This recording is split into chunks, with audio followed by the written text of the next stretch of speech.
Selamat datang di Unboxing Friend. Hari ini kita akan bongkar teman saya yang ada di dalam box ini. Siapakah dia? Yuk kita buka. Dia adalah Gustav Griafon. Dia ini jauh-jauh datang dari Jayapura ya, Kabupaten Jayapura ke studio kita untuk ngobrol-ngobrol. Kita akan bongkar dia, Gustav Griafon.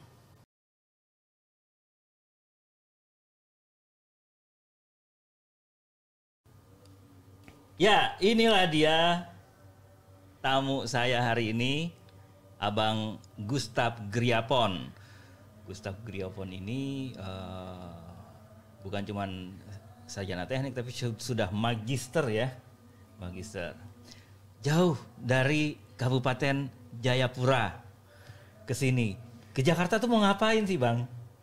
Iya, ke Jakarta hari ini kita urus ini domain kampung.id di Pandi.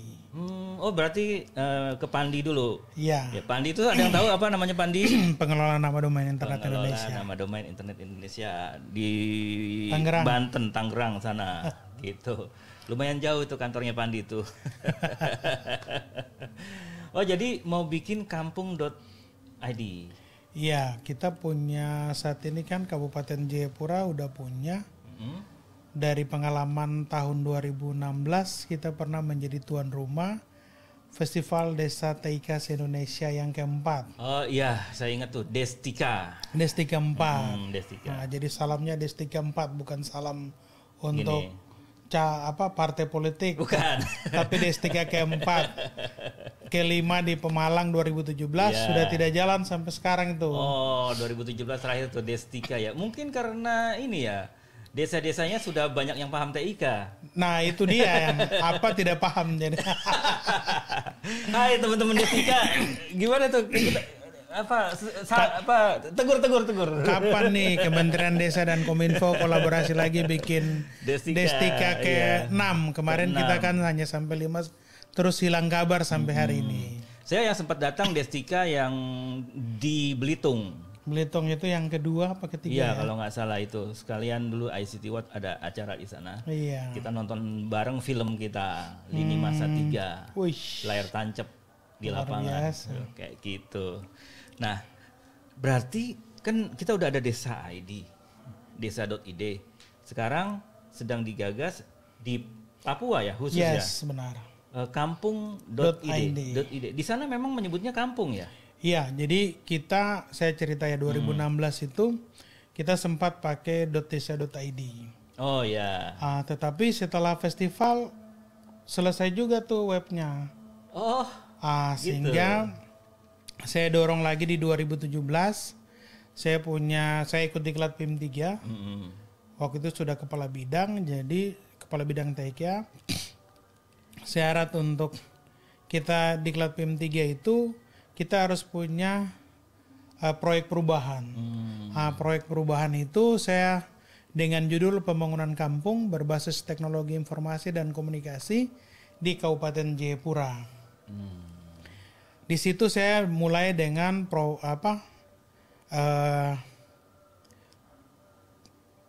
kampung sebagai pilot project. 5 kampung punya website kampung, 5 kampung punya email, 5 kampung punya media sosial, kemudian 5 kampung punya media sosial itu bukan hanya waktu itu udah Facebook, sudah ada Twitter dan YouTube, belum ada IG, belum ada TikTok kan. Infrastrukturnya itu kita pakai wajan bolik. Oh, wajan bolik yang dulu kita belajarnya dari Kang Ono ya. Iya benar. Jadi saya terinspirasi di situ bagaimana mengatasi kesenjangan layanan internet. Jadi pakai modem GSM dengan wajan bolik. Itu kita kolaborasi dengan anak-anak SMK Negeri 1 Sentani. Itu tahun berapa masih pakai wajan bolik? 2017. 2017 masih pakai wajan bolik? Oh, masih. Wow, saya terakhir pakai wajan bolik itu 2005. Jadi dari perjalanan itu teman-teman ini mulai tertarik dan diposting di Facebook, di media sosial itu dari 5 kampung sampai jadinya 65 kampung. Wih. 65 kampung itu saya buat pelatihan itu di kampung halaman saya di distrik Nimboran. Di kantor distrik situ dengan melibatkan 60 kampung tadi. Di situ anak-anak yang terlibat ada dari SMK Negeri 1 Sentani untuk infrastruktur wajan boleknya. Teman-teman dari Dinas Kominfo Kabupaten Jayapura.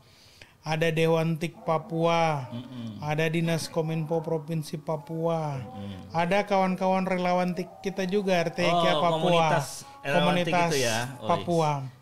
Jadi kita kolaborasi. Di situ ada materi pelatihan, ada materi jurnalisnya, jurnalis warga, ada materi dari media sosial teman-teman. Kemudian ketua AJI juga kita undang. AJI, Aliansi Jurnalistik Independen. Nah, di situ dari kolaborasi itu seiring berjalannya waktu, puji Tuhan pada saat selesai diklat PIM 3, kita ujian, tes, presentasi dan lain sebagainya. Dari 32 orang itu untuk Kabupaten Jayapura, puji Tuhan saya juara 1. Juara 1. Kemudian bukan hanya media sosial tadi, ada juga kita bikin aplikasi namanya Sikapur. Sikapur itu singkatan dari Sistem Informasi Kabupaten Jayapura. Oh, Sistem Informasi Kabupaten Jayapura. Sikapur. Bukan buat menulis. Bukan, ada kapur untuk makan pinang juga. Oh iya, makan pinang di sana itu. Iya. Abang, makan pinangnya rutin nggak? Sekali-sekali aja. Sekali-sekali. Itu kita out dulu ya. Yeah. Kenapa sih di Papua itu orang-orang tuh suka makan pinang tuh buat apa sih manfaatnya? Itu sebagai sarana untuk makan pinang selain disebut dengan buah pergaulan. Oh. Jadi kalau pas kita mari kasih pinang kemari Pace. Mari kita jadi satu tempat kapur itu kita bisa sama-sama bareng-bareng. Siri kapur makan. Iya, saya pernah coba, cuma nggak bisa. Pusing. Pertama ini dulu sepet dulu, pahit dan mabok saya. Nah, iya memang kalau baru pertama kali begitu mabok. Tapi ada cara makannya. Jadi bukan yang kulit pantat pinang itu jangan ke dalam, itu tetap pusing. Jadi uapnya keluar dari buah. Oh, saya dulu ditelan semua. Nggak boleh. Oh, pantas. Kalau yang sudah biasa boleh. Boleh gitu inilah. Oh, jadi itu pinang sebagai simbol pergaulan juga pergaulan ya. Dan kulturnya di untuk sana. Masyarakat dalam acara-acara adat itu menjadi buah yang bisa saling komunikasi lah. Iya, terus balik lagi berarti Papua ini pembangunan infrastrukturnya itu memang masih sedang berjalan ya. Iya, jadi setelah juara 1 di diklat PIM 3 itu, kita pas masuk 2019 itu udah tidak serius tuh kelola. Oh. Sehingga saya pikir ini harus buat nih perpanjangan tangan dari Dinas Kominfo. Sehingga pada tahun itu niatnya sudah dari 2017-18. Pas mau masuk 2019 kan waktu itu mulai COVID ya. Iya. COVID. Maret itu. Terus kita mulai dengan PON dan lain sebagainya. Oh iya, PON sukses juga tuh. Iya. Kemudian di tahun 2020 kita bentuk dan dikukuhkan oleh Bupati, namanya komunitas itu namanya Pemantik. Pemantik itu singkatan dari Pace Mace Admin TK. Wis. Pace Mace Admin TK. Pace itu sebutan buat laki-laki, Mace buat perempuan. Kalau di Jawa Pace itu apa? Mas. Mace itu mbak ya. Iya. Oh gitu. Pace Mace Admin. Iya. TIK. Itu tugas mereka apa? Mengelola website desa tadi, website. Kemudian media sosial. Tapi di situ kita pakai subdomain. Jadi misalnya nama kampungnya gmaps.kampungjayapura.id. Jadi panjang lah. Itu dia, terlalu panjang. Sehingga saya pikir kenapa kita tidak menggunakan, karena di Papua ini kan Otsus. Iya. Nama desa diganti dengan kampung, nama kecamatan dirubah ke distrik. Kenapa tidak kita bikin sendiri domain kampung.id? Disitulah saya termotivasi untuk dari 2017 kita punya iming-iming buat kampung.id. Ya puji Tuhan di tahun 2023 ini baru kita sudah menyurat ke Pandi, ditandatangani oleh pejabat bupati kita, Pak Triwarno Purnomo. Kita audiens kemarin nih tanggal 5. Setelah ketemu itu Pak John Sihar tuh ya. Pak John Sihar. Kebetulan itu semua kawan-kawan lama. Kawan-kawan lama. Dari situ kita sudah lakukan pertemuan pembahasan, nanti akan dibawa dalam forum nama domain. Forum nama domain. Itu kan rutin ya Pandi bikin itu ya. Sehingga itu akan diputuskan di situ. Oh berarti belum diputus sekarang nih? Iya, jadi kita istilahnya silaturahmi menyampaikan aspirasi kita. Wah, teman-teman Pandi, kayaknya nih harus ini udah dibikin sudah kaos dibikin ya kaos Tong kemarin. domain kampung. .id. Kampung. Tong itu artinya apa? Kita punya, saya punya. Saya punya. Tong domain kampung. .id. Itu. Jadi kemarin juga kita hampir 10 orang sudah pakai kaos. Jadi kita kampanye mini lah. Betul. Ke Pandi, kemudian kita juga kasih kaos. Ini juga ke Pandi. Ke Pandi ada 4 kaos yang kita kasih. Jadi nanti di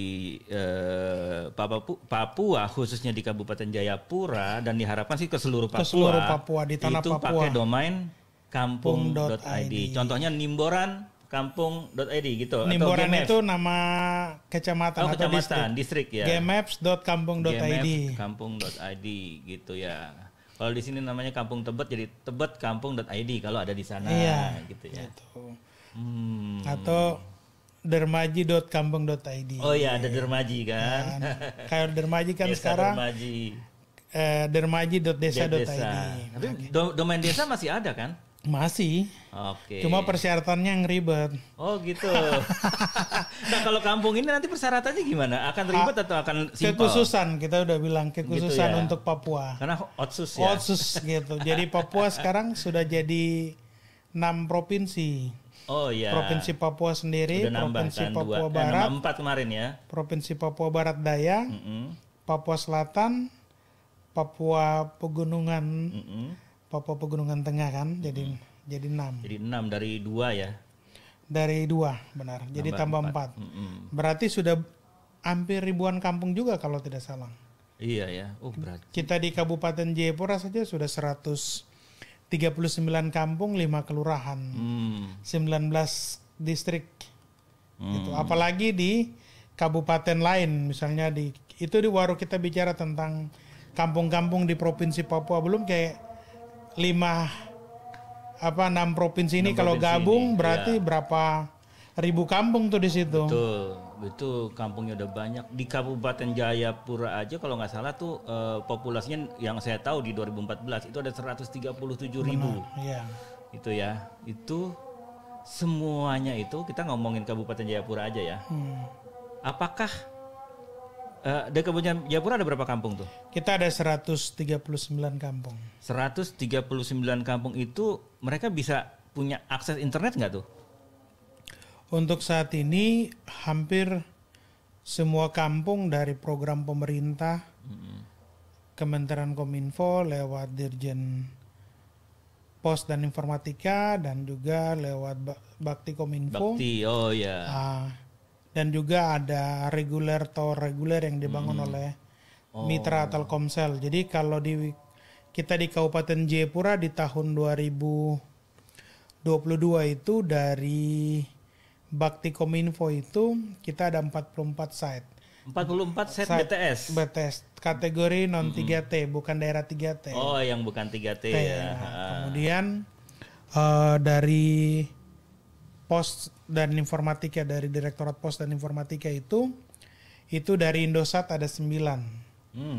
Kemudian dari Telkomsel itu ada 11, tetapi baru realisasi 5. Dan 5 ini kita baru resmikan kemarin tanggal 18 April. Oh baru. Itu beneran nyala? Nyala, sudah dipakai warga. Gitu kan Kita ngomongin BTS agak sensitif sekarang. Iya. Ada BTS yang baru dipasang tapi belum nyala-nyala gitu kan. Ini terus, udah nyala ya? Iya, terus yang dibangun sama Bakti tahun 2022 kemarin itu 39 kan? Iya, 39. Tapi terus, kayaknya belum nyala semua deh. Udah. Oh, udah sekarang? Sudah nyala.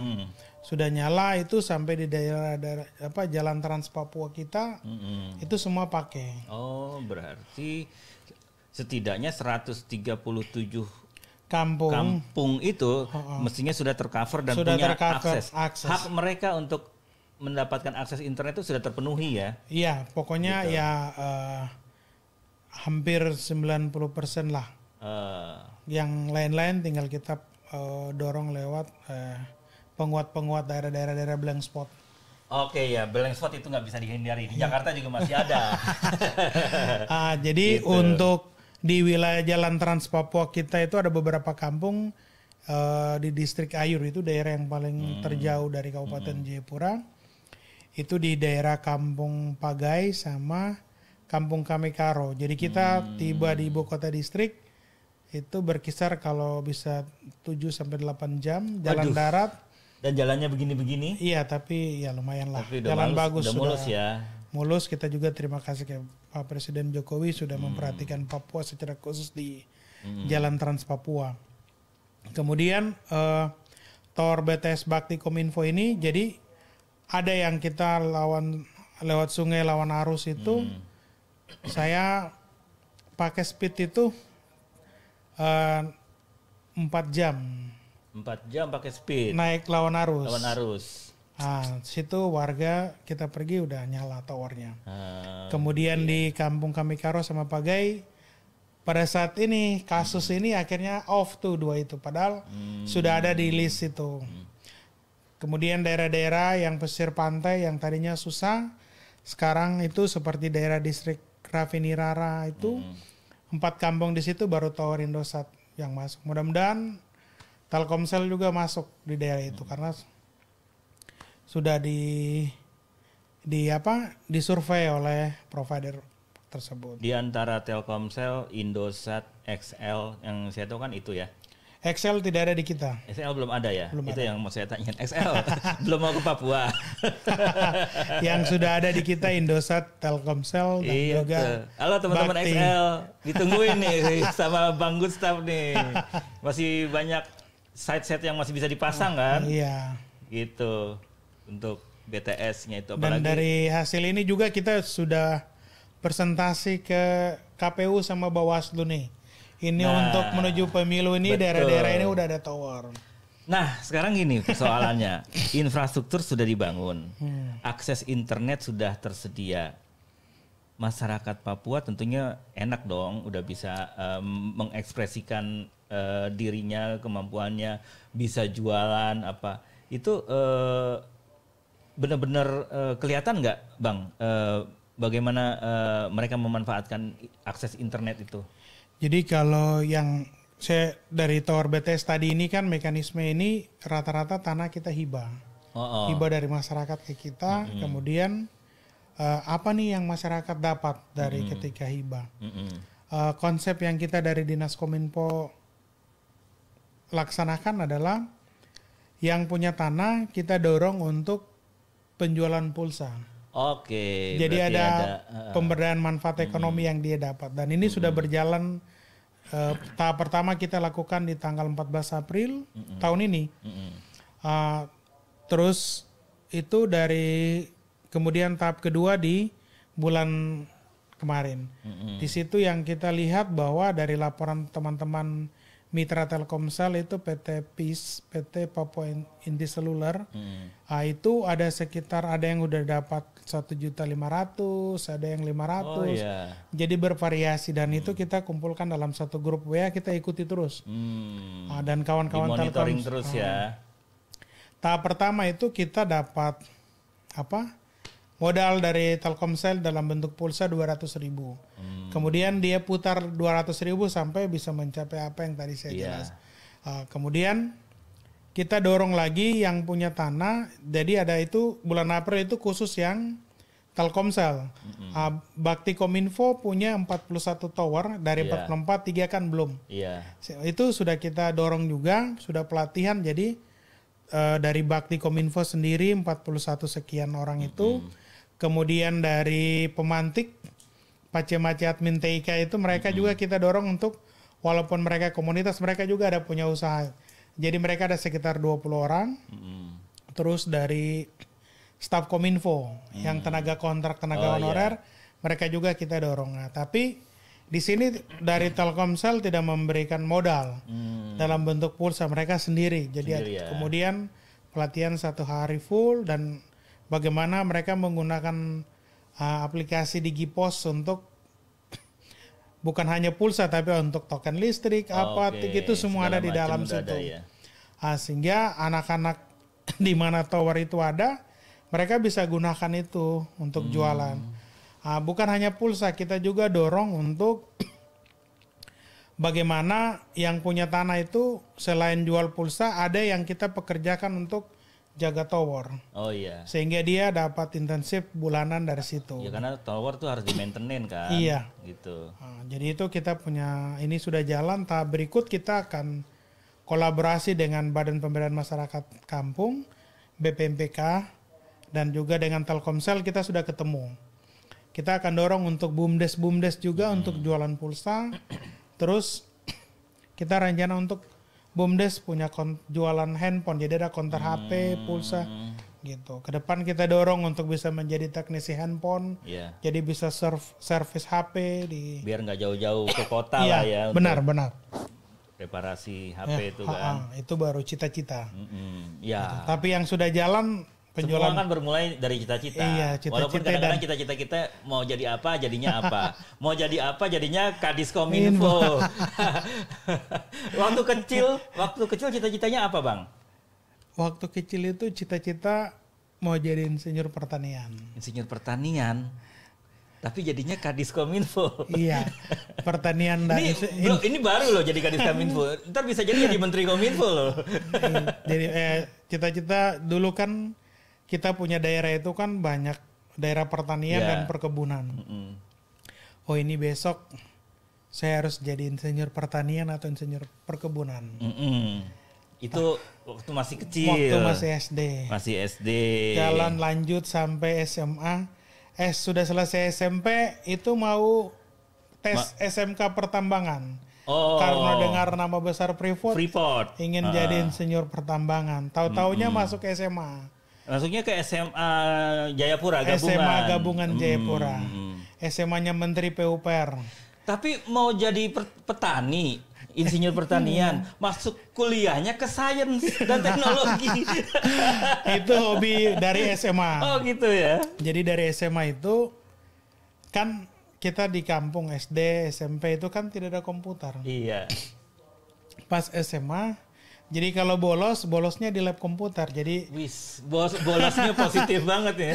Jadi ada WES, Lotus, zaman printernya masih mereknya Epson tuh yang berisik-berisik itu. Baru CPU-nya yang kotak-kotak itu.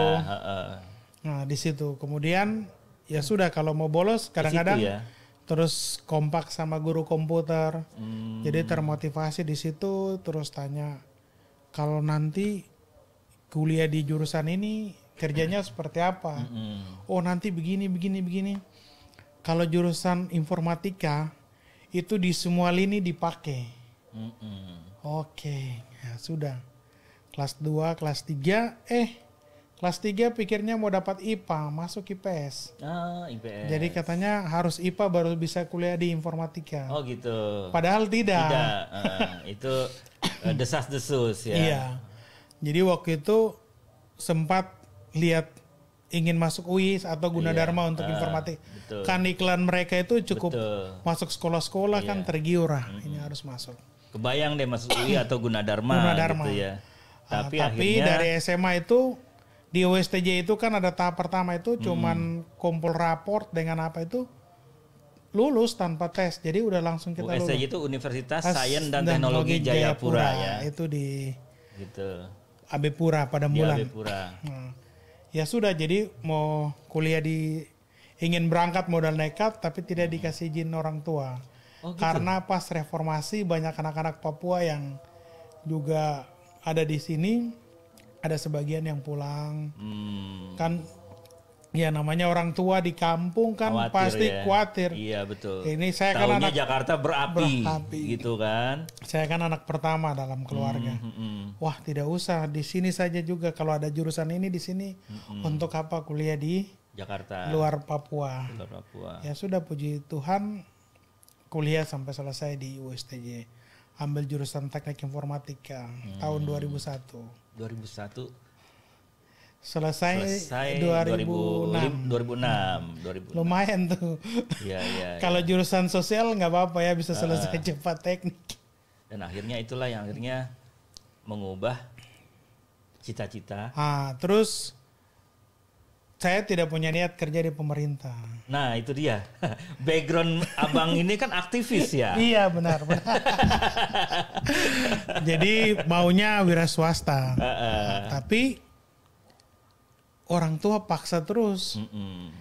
Ya namanya orang tua dulu itu kalau lihat orang pulang pakai pakaian dinas itu kan, wah ini anak saya nih ada sukses gitu. ya. Jadi istilah sukses PNS itu menjadi sukses yang prioritas kalau menurut saya orang tua berpikirnya. Saat itu ya. Jadi paksa tuh marah-marah. Dan saya ingat waktu dipaksa marah-marah ya sudah disiapkan berkas. Jam 3 sore atau setengah 3 sore itu baru saya masukkan berkas di hari terakhir. Wih, untuk menjadi PNS itu ya. Jadi kan dites kan. Itu yang diminta. Tunggu dulu, bayar nggak? Enggak lah. Oh nggak beneran itu ya? Lu benar-benar murni ya? Jadi sarjana informatika yang diminta tuh cuma 1 orang. Bayangkan ratusan. Itu kan banyak banget ratusan orang. Nah, saat itu saya sendiri yang lulus. Wih. Cara Tuhan luar biasa. Itu dia ya. Ternyata memang ditakdirkan untuk menjadi PNS dan ya nggak nyangka juga sih. Iya. Akhirnya menjadi. Saya kaget juga tuh ketika Mas Banyumurti minta tolong bikinin flyer selamat Kang Gustaf jadi kepala dinas Kominfo. Hah? Kaget saya. Saya sering ketemu nongkrong-nongkrong dulu di acara Pandi, di acara Destika gitu kan. Oh, ternyata dia Kadis Kominfo sekarang, dulu nongkrong di pinggir jalan gitu kan. Jadi aktivis IT ya, TIK. Gitu, dari kampung ke kampung gitu. Dan memang ternyata passionnya di situ ya. Iya. Ketika sudah mengetahui teknologi, ketika bolosnya ke lab, ya orang-orang bolos itu kan kemana-mana gitu kan. Ini ke lab. Jadi ternyata jurusan teknik informatika itu, ya mungkin menurut saya jurusan-jurusan teknik itu jurusan-jurusan yang mudah untuk mengajarkan kita untuk berinovasi dan kreativitas. Saya ingat saya masih semester 3, saya udah cari duit.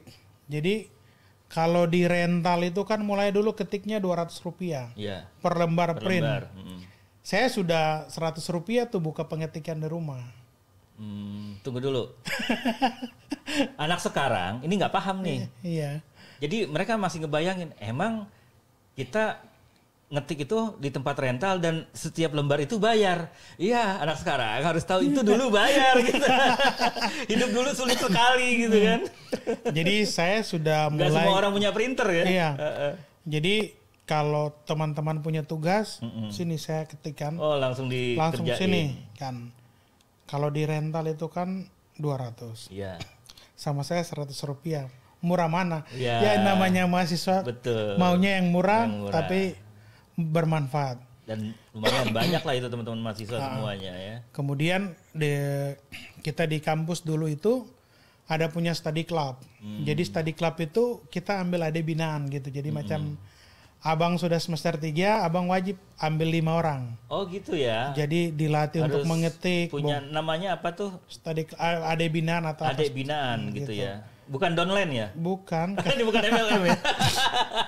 Nah, jadi ada senior-senior kita ambil.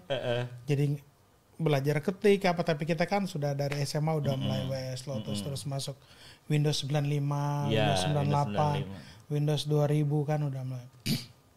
Di situ kita mulai terdorong sudah bagaimana bongkar pasang PC, install. Jadi semester 3 itu sudah cari duit tuh, bisa ketik, bisa bongkar pasang PC. Saya di rumah ini kamarnya kayak begini sudah. Ruangan begini. Spare part semua ya. Iya, jadi ini tempat tidur, ini PC. Jadi kayak tukang servis HP, tukang servis komputer keliling. Jadi ambil, tidak dikasih tarif. Pokoknya dia mau kasih saya berapa saya terima. Nah, terus nanti kalau ada alat-alat yang mau diganti dari PC kita catat, kita suruh beli ini harga yang kita dapat di toko ini. Tapi kalau mereka yang mau beli sendiri silakan. Terus kita juga dengan senior-senior tuh suka bajak-bajak CD dulu.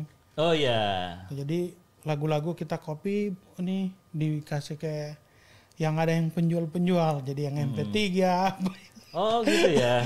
Gitu. MP3 jadi ya. Kemudian saya juga ada senior-senior yang punya, sekarang mereka udah punya printing usaha besar-besar. Itu saya jual kalender dulu kan, mulai cetak foto kan, ada foto kita di kalender. Iya, itu bangga banget dulu ya. Zaman dulu. Kita tawar lah ke teman-teman cewek, ini. Dibeli berapa? 10.000 satu cetakan, 15.000 gitu. Jadi dari pergaulan, dari situasi kuliah pun Bang Gustaf ini udah bisa memonetize situasi ya. Iya. Jadi kalau di kampus kan sudah mulai cari uang, kemudian tergabung di himpunan mahasiswa jurusan, senat perguruan tinggi di kampus. Jadi sudah seperti itu. Sampai selesai pun masih sempat. Jadi bikin seminar di kampus dulu, Linux, Ubuntu itu Ubuntu. Kita sudah mulai dan dengan kawan-kawan juga sempat bikin event. Jadi mengkampanyekan Linux juga ya, open source ya. Open source dulu. Tapi tidak fokus lebih banyak saya ke perangkat keras gitu. Jadi yang software itu sehingga di situ kita lihat bahwa mahasiswa teknik itu ternyata khusus untuk informatika, jangan pernah takut gitu. Selalu ada jalan gitu ya. Saya pernah ke Papua 2015, itu ketemu sama komunitas Linux malah. Iya. Mereka eksis di sana ya, komunitas Linux tuh. Saya pikir hanya komunitas relawan TIK, komunitas game, komunitas yang kemarin saya dulu tuh ketemu itu vlogger yang bikin konten di YouTube gitu. Itu yang dulu di YouTube tuh saya sering nonton dulu tuh, yang viral tuh dari mana, Merauke? Dari yang mop itu. Iya, mop Papua. Iya. Papua mop apa ya? Iya. Gitu. Itu mop, dan mop itu merupakan tradisi ya. Bisa ternyata orang stand up itu udah terbiasa di sana lokal, ya. Komedi lokal itu udah biasa di sana ya. Ternyata saya taunya ya 2015 itu pas ke sana. Oh, oke, saya dulu tuh sama Pace Imbiri. Iya, gitu. Markus Imbiri. Halo. Sama Kak Dian. Aldo, Dian. Sama siapa tuh yang adiknya Aldo kecil? Ari. Ada Ari. Itu banyak sih. Dulu ada Ariel juga, Ariel Ambon. Gitu, ke sana ya udah akhirnya tahu teman-teman Papua ternyata geliat perjuangan mereka untuk meliterasi masyarakat itu benar-benar salut ya saya. Mereka itu, kalau kita kan di Jabodetabek ini jalan gampang ya. Zaman dulu tuh kan 2015 saya melihat udah jauh-jauh lokasinya dan nggak ada sinyal di sana. Gitu kan. Iya. Gitu. Nah, sekarang kan semua sudah bisa akses. Tantangannya gimana nih? Bekal buat masyarakat itu literasi digital seluas infrastrukturnya nggak? Infrastrukturnya kan udah kemana-mana. Iya. Nah, bekal literasi digitalnya nih bagaimana, Bang? Iya, ini kami dari Kominfo juga, Kabupaten Jepara membangun kolaborasi seperti dengan kawan-kawan dari ICT Watt, dari Common Room sendiri. Kemudian kita juga dengan teman-teman dari Kementerian Kominfo, ada lebih banyak dengan Aptika. Oh, Aptika, Pak Semi ya. Bang Semi selaku dirjen, kemudian waktu itu Mas Aris masih aktif. Oh, Mas Aris yang ngurusin desa juga dulu. Iya, gitu. benar. Kemudian Mas Boni. Pak Boni. Terus Mas Betri, Bambang Pak Tri. Betri. Jadi itu orang-orang yang pokoknya saya datang itu hanya saya datang itu saya punya orang-orang hebat selalu membantu. Mau bikin apa nih gitu. Oh, tolong bantu bikin ini di Papua. Kemudian ada dulu Pak Jamal masih Pak Jamal. Ketum Abji. Sering tuh bolak-balik ke Papua bantu kita bikin literasi di Papua. Bang Indri sama Bang Doni bantu. Bang Fajar Eri. Iya. Terus Mas Sigit. Ya, Sigit. Terus Sekarang lagi sibuk Bang Sigit. iya, jangan kita sebut lah. Bang Sigit, terus Om Jo. Iya, Om Jo. Om Jo sama Mbak Erni. Kang Swipe. Kang Soeb. Mas Pratna. Iya. Itu teman-teman Pokoknya itu orang gila desa. orang gila desa ya. Dulu mereka itu ya Destika juga mereka selalu ada gitu kan. Kemudian Yosi. Bang Yosi, benar. Kemudian Bang Nyamin. Iya. Gitu. Jadi mereka menurut saya orang-orang hebat yang tidak memikirkan bagaimana kemajuan TIK untuk desa-desa di Pulau Jawa saja. Tapi mereka selalu berbagi buat kita yang di luar Pulau Jawa. Itu saya apresiasi sekali buat mereka. Dan mau saya telepon siang atau malam, mereka selalu respon untuk mendukung kerja-kerja apa yang kita lakukan di Papua. Malah mereka nanti yang kasih solusi. Gitu. Saya bersyukur terakhir itu Mas Haris masih di Aptika. Sebelum geser ke bidang lain, itu pengenalan IoT. Oh iya, IoT itu. Jadi di sana kalau setiap kegiatan bukan hanya kita di Kabupaten Jayapura, tapi kita ajak juga mahasiswa-mahasiswa jurusan TIK dari berapa perguruan tinggi IT di Kota Studi Jayapura ikut kegiatan-kegiatan yang kita lakukan juga. Relawan TIK, pemantik, kita kolaborasi sama-sama. Berarti udah cukup luas juga lah ya, Iya. bekal literasinya. Tapi itu baru di kota saja. Oh gitu. Nah, untuk literasi ini juga buat Kementerian Kominfo secara keseluruhan. Jangan hanya fokus yang di kota-kota. Ya. Terus ya kalau bisa ini dalam forum podcast ini, diskusi podcast ini saya juga minta ke Pak Menteri Kominfo kalau bisa coba dong ada dana yang dibagikan ke Kominfo seluruh Indonesia. Ke Dinas Kominfonya. Iya, ya. supaya karena yang selama ini bikin literasi ini kan hanya di kota-kota. Dari pusat ke kota. Kota entah ibu kabupaten, ibu kota provinsi atau kabupaten. Tapi macam saya di Kabupaten Jayapura, kita di Kabupaten Jayapura ini kan 139 kampung. Betul. Tower ada di mana-mana nih. Yang sekarang tower sudah jadi kan PR besar kita adalah literasi digital. Betul. Bapak-bapak, ibu-ibu Kominfo, ini nih dengerin nih. Iya, jadi secanggih hebatnya kita keluar-keluar tentang transformasi digital, ekosistem digital. 4 pilar literasi pilar digital. Iya, tapi kan literasi digital itu 4 pilar itu kan harus kuat gitu. Iya. Bahaya tower-tower sudah dibangun, Betul. itu bisa kita sementara siapkan senjata buat serang kita kembali. Betul. Sehingga literasi itu penting. Betul. Nah, kami di Kabupaten Jayapura, saya juga terima kasih buat Pak Pejabat Bupati Jayapura, Pak Triwarno Purnomo, Ibu Sekda, dan asisten. Secara khusus untuk Kepala Bapeda Kabupaten Jayapura, Pak Parson Horota. Kami sudah mendapat dana untuk tahun 2024 nanti. Itu lewat dana otsus. Oh, oke. Untuk literasi digital. Ke kampung-kampung. Kampung-kampung. Iyalah, mudah-mudahan 139 kampung itu tercover semua lah ya. Karena kampung-kampung ini kan orang asli Papua ada di kampung-kampung. Iya. Orang asli Papua secara khusus yang asli Kabupaten Jayapura. Kita sudah jelaskan ke Bapeda, mereka langsung anggarkan.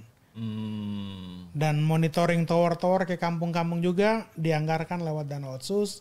penyebar luasan informasi keberhasilan pembangunan lewat dana otsus juga dianggarkan, dan ini sudah kita dapat tahun ini cuma 350 juta. Hah? Cuma 350 juta? Itu kecil itu. Kecil banget. 1 tahun aja berapa? Tapi di tahun 2024 itu kita dapat sekitar 500-an. Kita bagi.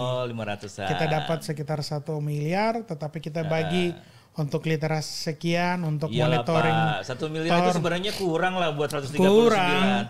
BTS-nya aja yang hilang 8 triliun. Kalau 8 triliun pakai bikin literasi selesai sudah. Ini kita bilang 8 triliun untuk literasi. Iya itu. Tapi ya itulah. Kenapa saya pikir literasi itu penting? Iya. Sebentar lagi kita pemilu ini.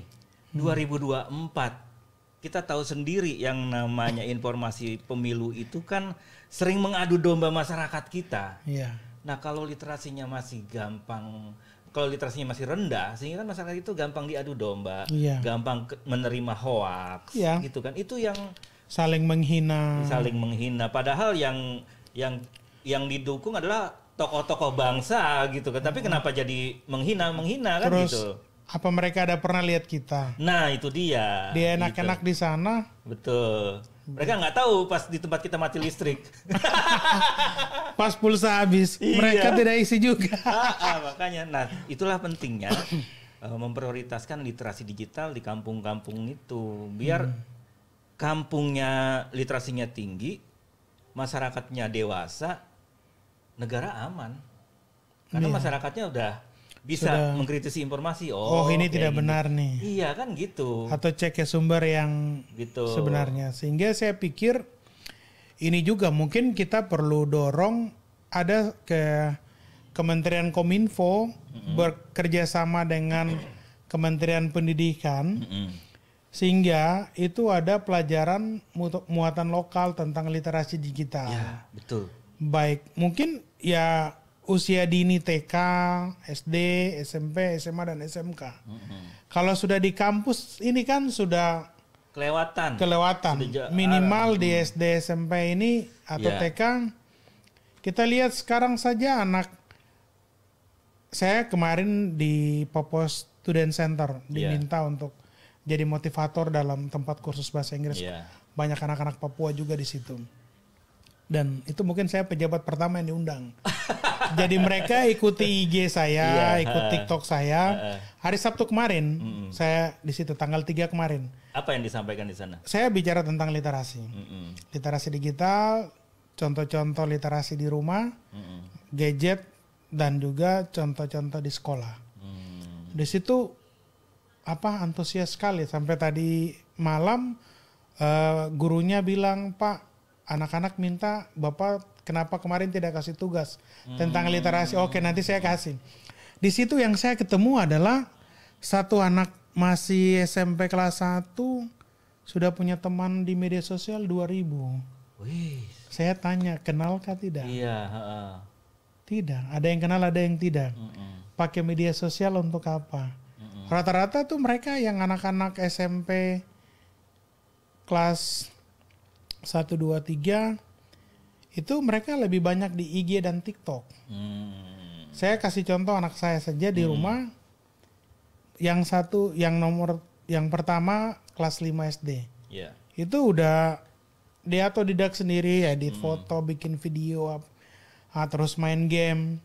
Mau cari informasi dia tinggal bicara terus muncul. Terus anak yang masih TK itu juga sudah biasa dengan gadget. Gitu ya. Ini generasi Alpha. Kita berpikir kalau mereka 5 tahun ke depan ini seperti apa gitu. Kalau macam kita kan generasi kita tidak pegang handphone tidak apa-apa. Pas makan taruh, tapi mereka sambil makan itu bisa sambil scrolling ya. Iya, gitu. Saya bilang jadi itu penting juga literasi buat orang tua. Sehingga anak-anak itu tentang etika menggunakan handphone, media sosial dan lain. Itu yang 4 pilar literasi digital dengan penyebaran yang cukup banyak. Dan ini PR juga sehingga saya berpikir untuk provider atau investor yang bangun tower-tower di kampung-kampung, mereka harus punya tanggung jawab dong. Betul. Karena ini program pemerintah seperti Telkomsel, Indosat, Bakti. Di mana tower itu berada, mereka harus menggelar literasi digital di setiap kampung-kampung itu sehingga orang paham menggunakan gadget di situ. Jadi bukan hanya 1, 2, 3 kali, tapi secara kontinu. Nah, sehingga tadi saya bilang pelajaran muatan lokal itu penting tentang literasi di sekolah. Sejak dini. Karena memang itu penting banget, terutama faktor etika, kultur, gimana membangun kultur. Biar anak-anak muda kita tuh nggak lepas dari kultur lokalnya. Walaupun kita bisa menebas lintas batas dunia, tapi kan tetap kita punya identitas kultural yang nggak bisa kita ingkari gitu loh. Nah, literasi sih buat ke situ juga sih saya pikir. Jangan sampai kita nih pemerintah bangun tower, itu kan berarti membuka akses. Iya. Membuka akses semuanya bisa serba gampang. Tetapi pembekalan literasinya rendah. Iya, benar. Itu sama saja menjadi senjata makan tuan iya, nanti, benar. gitu kan? Mereka semuanya hanya isinya terimanya hoax. Wah, berarti ada nih satu hoax nih, ini simulasi doang nih, bukan beneran ya. Ada simulasi, ini simulasi ada. Wah, mereka dapat hoax. Wah, kita dikuasain sama orang Jawa ini gitu. Itu kan rasis. Itu bisa memprovokasi. Kalau literasinya rendah, mereka bisa benar, setuju benci itu. sama Jawa. Ya itu kan. Nah, itulah orang-orang Jawa. Orang-orang di Jawa itu ya benar yang tadi Abang Gustaf bilang itu, jangan cuma bangun BTS tapi juga bangun literasinya. Iya, gitu jadi saya pikir untuk kolaborasi bagaimana literasi itu jalan tadi. Yang pertama ada pelajaran muatan lokal di sekolah secara dini. Kemudian yang kedua, pemerintah pusat juga menggelontorkan duit luar biasa ke desa-desa lewat dana desa itu. Betul. Bolehkah ini nih buat Pak Menteri Desa, bolehkah sekian persen bisa dialokasikan untuk literasi digital? Benar tuh Pak Menteri, please ya. Gitu. Kemudian ya sekian persen untuk pengelolaan keberhasilan lewat portal desa, aplikasi desa yang ada kan, atau kemudian media sosial, sehingga itu kan kalau di Kementerian Desa punya program ada kampung cerdas atau smart village, kemudian ada kader data, terlalu banyak itu gitu. Banyak banget, padahal tujuannya satu gitu. Iya, tujuannya satu. Dan satu lagi sih yang harus bertanggung jawab menurut saya, bukan cuma provider, bukan cuma pemerintah, tapi platform. Meta ya, ada Instagram di situ, di mana orang-orang Papua banyak yang pakai Instagram. TikTok ya, TikTok juga harus punya tanggung jawab moral untuk bikin literasi Facebook, di sana. TikTok, Instagram, betul. YouTube, Google, Twitter, mereka harus bertanggung jawab juga dong. Karena kan mereka sudah menjadikan orang Papua sebagai pangsa iklannya juga. Iya, benar, gitu kan? Setuju. Maka ya kita berharap kolaborasinya itu multi stakeholder ya, termasuk platform-platform ini bikin kegiatan yang nggak cuma sekali 2 kali, tapi continue ya gitu. Sehingga cita-cita kita yang ingin menciptakan media sosial yang damai itu benar-benar bisa terwujud kalau semuanya tadi collab. Iya, benar. Gitu. Jadi kita ulang ya. Jadi yang bertanggung jawab itu yang pertama pemerintah sendiri. Pemerintah ini ada Kementerian Kominfo. Kalau bisa jangan dananya untuk pihak ketiga aja. Kasih dong kayak di Dinas Kominfo di kabupaten kota di seluruh Indonesia. Kemudian dana CSR dari BUMN BUMD yang investasi di misalnya provider ada Telkom, Telkomsel, Indosat, Bakti, mereka juga harus punya tanggung jawab. Kemudian Kementerian Pendidikan dan Kementerian Kominfo harus mendorong ada literasi digital secara dini di sekolah. Betul. Kementerian Desa. Kementerian Desa bisa mengalokasikan dana desa berapa persen untuk literasi. Dan di Papua juga ada dana otsus. Boleh digunakan Iya. atau boleh dialokasikan untuk literasi digital. Contoh kayak kita di Kabupaten Jayapura, Iya. Bapeda kita sudah mengalokasikan, kita mengusulkan Keren nih. sehingga itu bisa ditiru untuk kabupaten kota lain yang di Papua bisa menganggarkan lewat dana otsus untuk literasi digital. Kemudian platform tadi ada Facebook, Instagram, Twitter, TikTok, YouTube, Google. Mereka ini juga harus micet nggak? mereka ini juga harus bertanggung jawab untuk menganggarkan atau program CSR mereka seperti apa, bisa mendorong literasi juga, begitu. Karena ini semua kan jangan hanya mau pangsa pasarnya saja. Betul. Jangan, ya memang semuanya itu gratis diberikan sama platform. Cuman kan kita tahu, kita lah sebagai olinya, kita sebagai minyaknya, sebagai pangsa iklannya kan.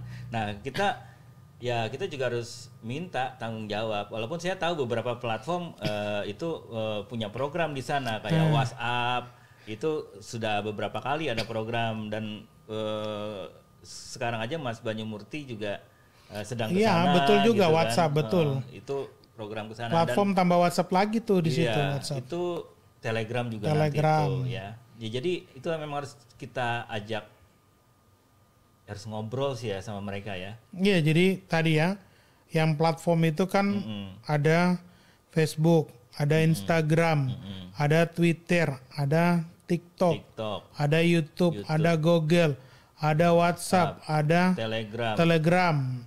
Terus apa Line.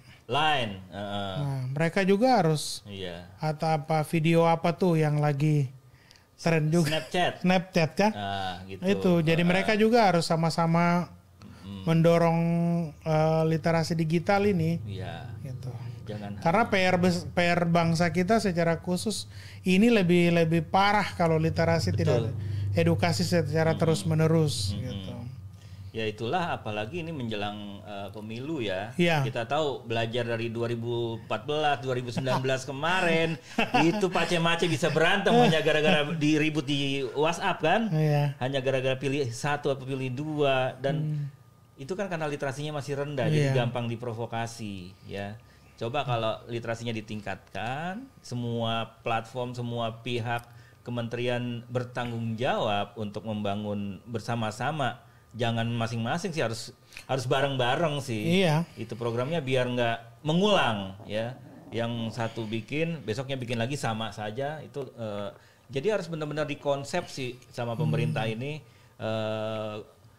grand design literasi digital di tiap daerah itu seperti apa di Papua, seperti apa di Sulawesi, seperti apa di Aceh kan dengan gitu. kultur yang beda-beda ini. Itu kultur.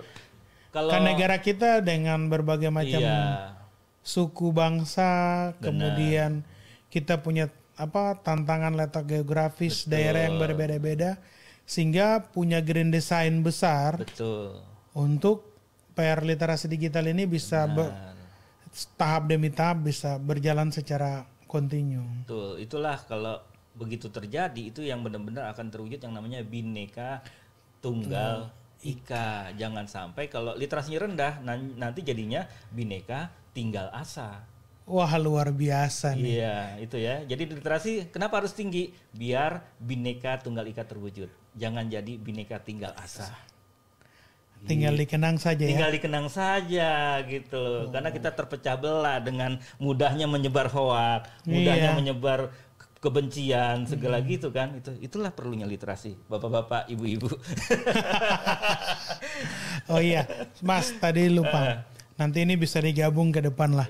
Jadi saya terinspirasi dari website kampung itu pada saat saya kunjungi ke tahun 2015 apa 16.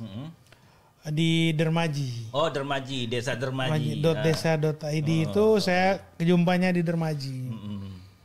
Kemudian saya ke kampung pertama kali yang digelar literasi Festival Destika pertama.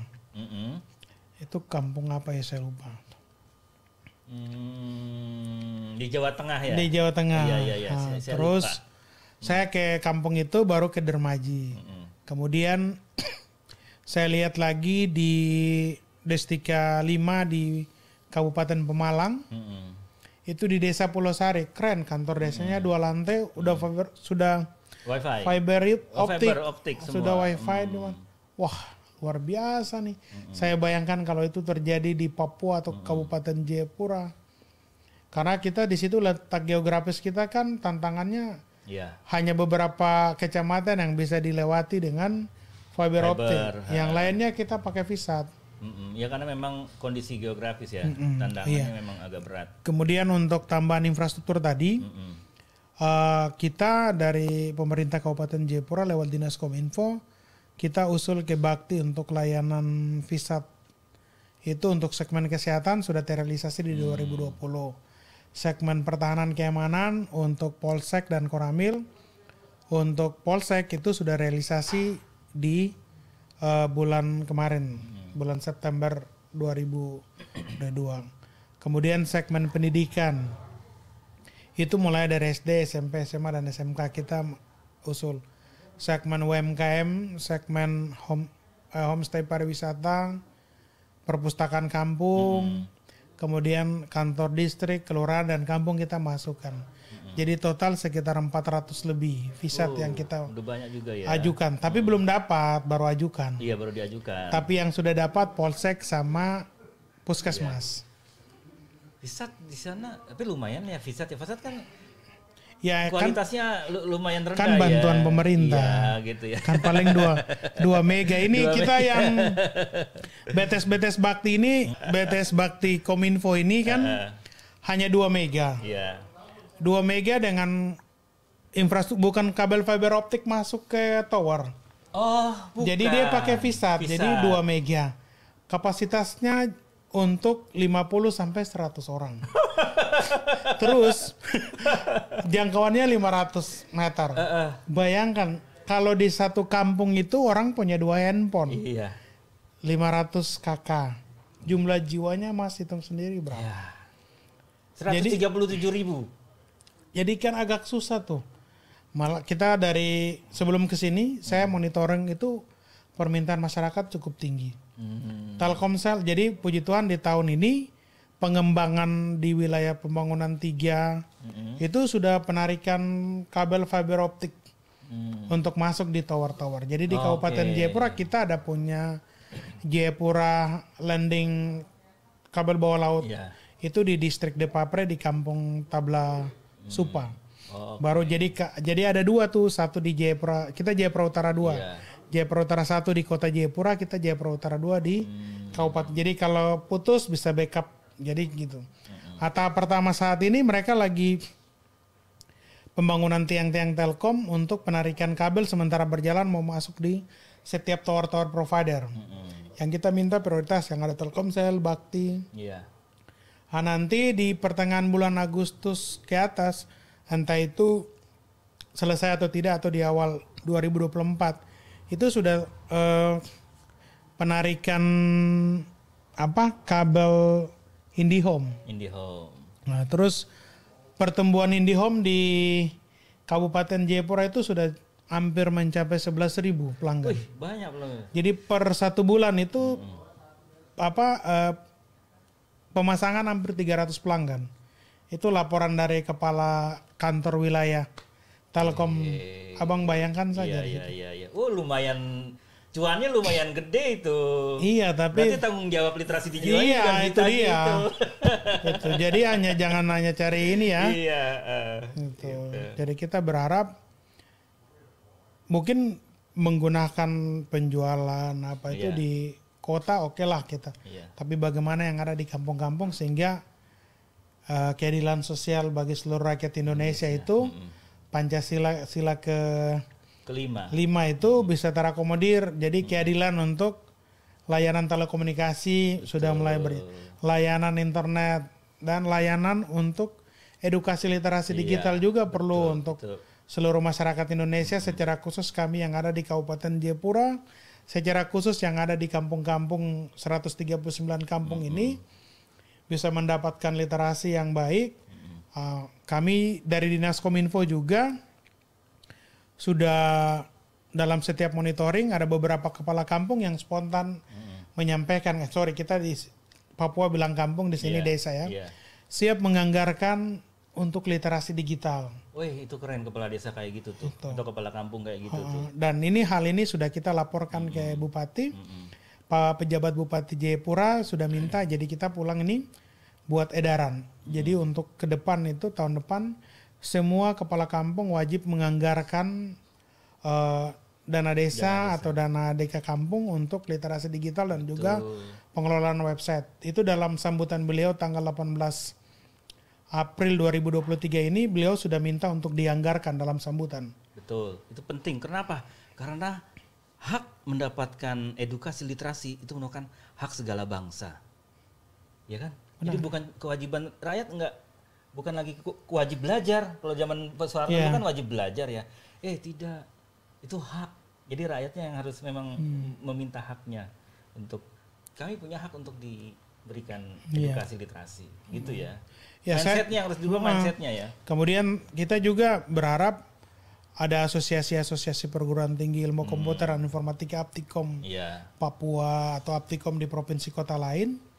Ya mungkin dari setiap mahasiswa itu mungkin mereka ada punya tugas-tugas kelompok untuk buat grup-grup literasi untuk di kampung halaman. Turun langsung ke masyarakat. Apalagi mereka punya program Kampus Merdeka. Nah, mereka belajar ya, ada sih mungkin tugas-tugas besar untuk bagaimana mereka juga bisa dorong kelola website kampung atau desa. Mereka bisa bikin literasi digital dalam tema-tema, kan materi literasi sudah banyak tuh disiapkan oleh teman-teman di Kementerian Kominfo, tinggal diambil atau teman-teman mitra. Ya kita lihat di ICT Watt itu sudah ada materi, tinggal di-download, tarik, download semua materi kita gratis. Dan mental percaya diri untuk bisa tampil di depan menjelaskan edukasi literasi digital kepada masyarakat kita. Oke Bang, ini kita udah berapa lama ya? Iya, coba lihat nih. Wih, udah 1 jam lebih ya, Firma ya? Di belakang layar ada yang namanya Firma. Bukan ini ya, Firma obat ya? Nah, bukan. Ada sih satu pertanyaan yang sepele nih Bang. Iya. Suka olahraga apa Bang? Saya olahraga jalan santai. Sama bola kaki. Bola kaki punya nggak tim yang paling fans? Kalau di Liga, kalau di Indonesia ya Persipura Jayapura. Persipura Jayapura, ya sama saya juga. Gitu. Kalau di Liga luar? Liga luar Barcelona. Oh Barcelona, gitu. Kalau negara yang Piala Dunia kemarin? Oh saya Argentina. Argentina jelas, karena saya ngelihat di Instagramnya ada Lionel Messi. Saya itu fans 2 negara kalau sepak bola. Apa tuh? Italia sama Argentina. Jadi kalau di Amerika Latin itu Argentina.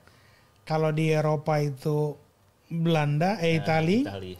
Kalau di kulit hitam itu Kamerun. Oh Kamerun, wah itu kipernya keren dulu tuh. Iya. Jadi di setiap negara itu, tapi dari semua itu tetap Argentina. Dan saya cek di Instagramnya ada Lionel Messi. Berarti kan tanggal 19 main nih. Iya. Tapi sudah mau, ya mudah-mudahan Pak PJ nanti kan mau kesini, mudah-mudahan kita bisa datang nonton. Indonesia lawan Argentina. Jadi itu, Mas di rumah itu anak saya itu Jerman. Oh Jerman. Sama mas saya. Mamanya Jerman. Anak yang ini Jerman. Saya sendiri Argentina. Iya.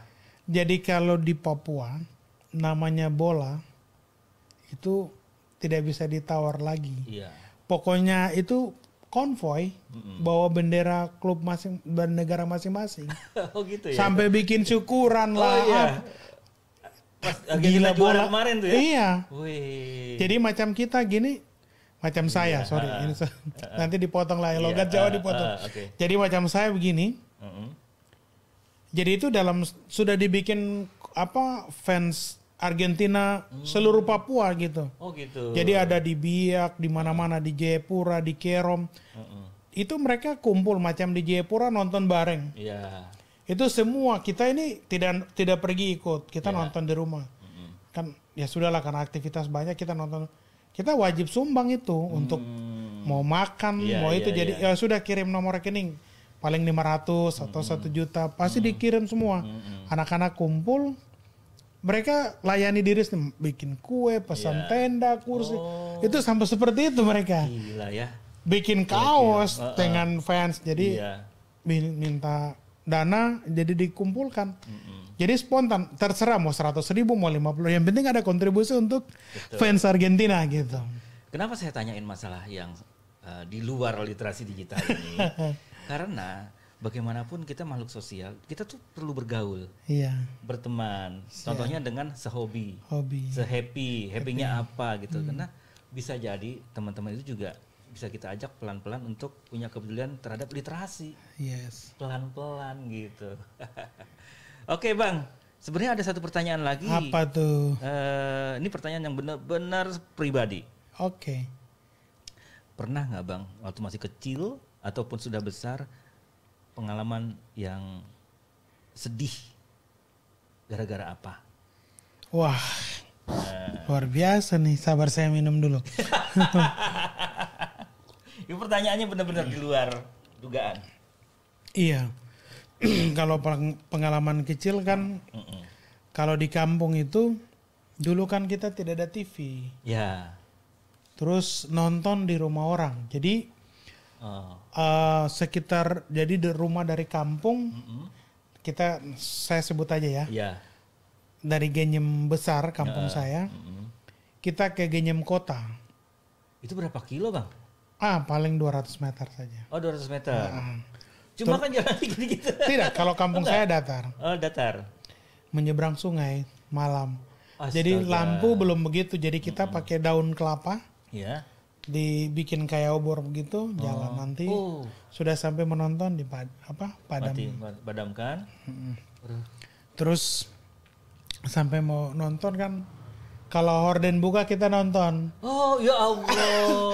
Kalau belum tidak tentu berhasil nonton ya. Iya.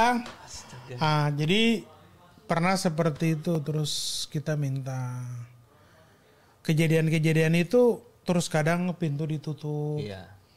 Kita kebetulan di kampung orang tua punya ternak sapi, terus kebun kakao, kita mengeluh kan. Iya. Akhirnya dibelilah TV, beli parabola kan. Parabola, iya. Terus jadi di situ pengalaman melihat rumah orang seperti itu di rumah kita tidak boleh. Jadi kita buka tuh kain horden, jadi orang di kampung bisa nonton. Buka pintu. Nggak usah ditutup-tutup lagi, biar gitu. orang nggak ngalamin gimana sedihnya nonton TV kayak Bang Gustaf itu yang harus jalan dan sampai sana nyebrang sungai. Coba abang bayangkan, begitu sementara lagi nonton kayak pencuri, langsung ditarik horden. Waduh, itu hati. Iya, gitu ya. Gitu. Itu ya. Terus, dan ternyata itu sekarang gampang banget nonton ya. Oh, sekarang gampang banget. Anak-anak saya ngajarkan mereka tidak seperti itu. Itu kan di kampung, kalau di kota kemudian anak-anak juga dibentuk sendiri lewat pelajaran di sekolah kan seperti itu. Kemudian pengalaman yang besar sekali itu yang sudah saat ini, pada saat pertama kali mau masuk kuliah. Oh ya, gimana tuh? Itu punya nekat tadi bilang mau berangkat harus kuliah di luar Papua, tapi dilarang sama orang tua. Pada saat itu kan kita kan lulus 2001, kan baru selesai itu reformasi 9, jadi orang tua takut kan. Giliran mau bayar uang kuliah susah tuh, hanya kurang beberapa saja. Akhirnya ya orang tua pinjam tuh. Terus nanti sudah ada duit baru cicil ganti. Terus ujian SMA itu Bang kurang 15.000 aja coba. Untuk setengah matinya minta ampun gitu. Kemudian masa-masa sulit itu pada saat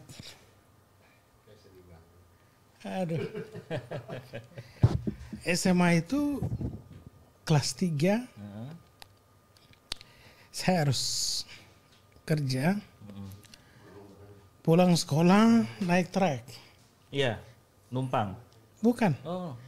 trek barang. Oh, truk barang. Iya, bongkar. Iya. Untuk tambah uang taksi. Oh.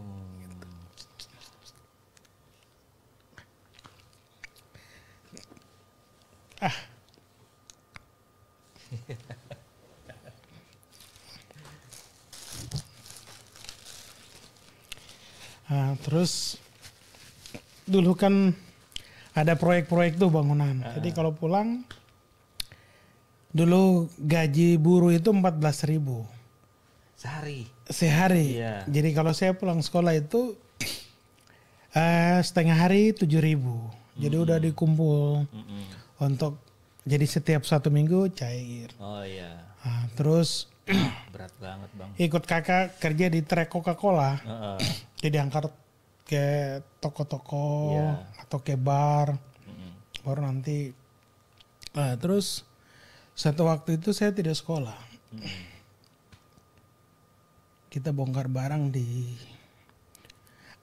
ada Cina yang punya gudang.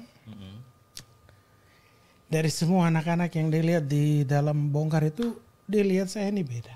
Oh. Dia panggil saya sendiri. Heeh.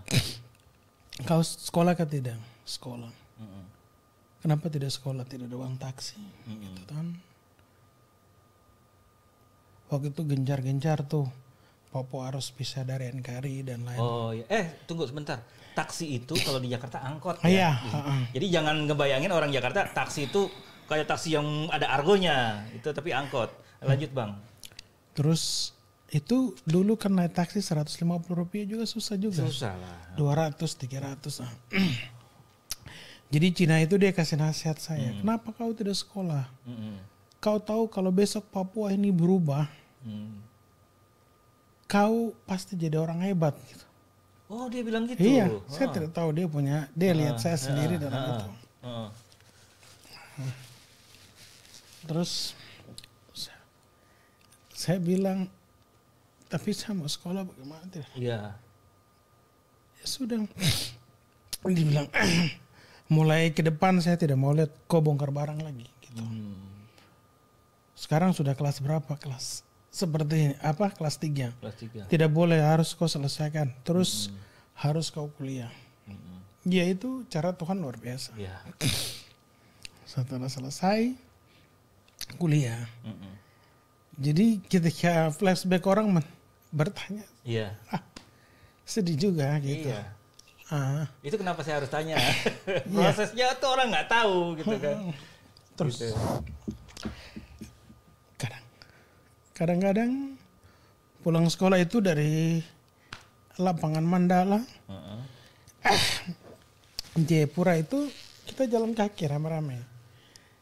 Terus pulang harus lepten. Apa tuh? Naik lepten di lampu merah untuk numpang angkot. Numpang angkot. Iya. Angkot. Kadang-kadang itu bisa jalan kaki dari sekolah sampai di rumah. Wow.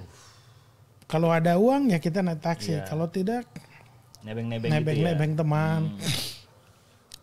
Terus yang paling berkesan itu satu waktu haus di tengah jalan. Sudah perut kosong.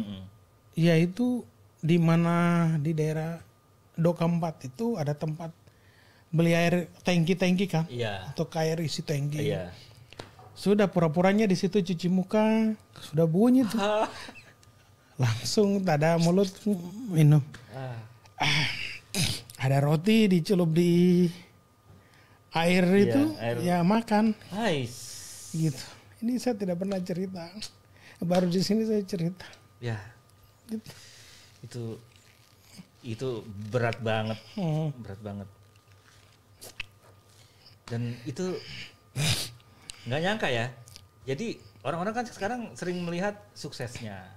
Wah, Abang Gustaf Kepala Dinas Kominfo. Nggak ada yang tahu sekolahnya dulu gimana kisah-kisah sedihnya. Dan kenapa saya menanyakan ini? Biar kita tetap ingat bahwa kita dulu bukan siapa-siapa. Kalau kita tidak ingat dengan orang-orang yang berjasa, dengan Cina yang memotivasi abang itu, Benar. kita nggak seperti hari ini. Gitu.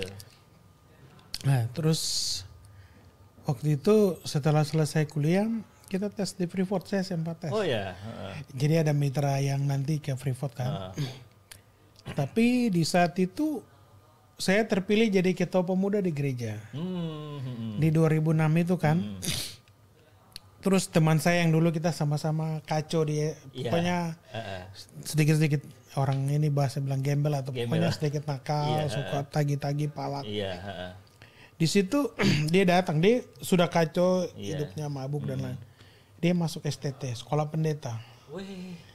Itu luar biasa cara Tuhan pakai. Betul ya. Waktu saya begitu dia dengar kan, dia datang sama saya. Kau kenapa kau sudah terpilih jadi ketua PAM? PAM itu Persekutuan Anggota Muda. Itu di Persekutuan Anggota Muda Jemaat GKI Avatar di Puratiga, Gereja Kristen Injili di Tanah Papua. Dia datang kasih nasihat saya. Padahal kita sama-sama dulu gak jelas.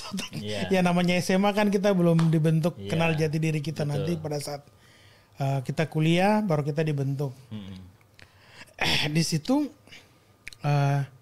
dibilang kalau kau fokus kerja untuk Tuhan, saya masih ingat 2006, Tuhan juga akan fokus kerja untuk kau.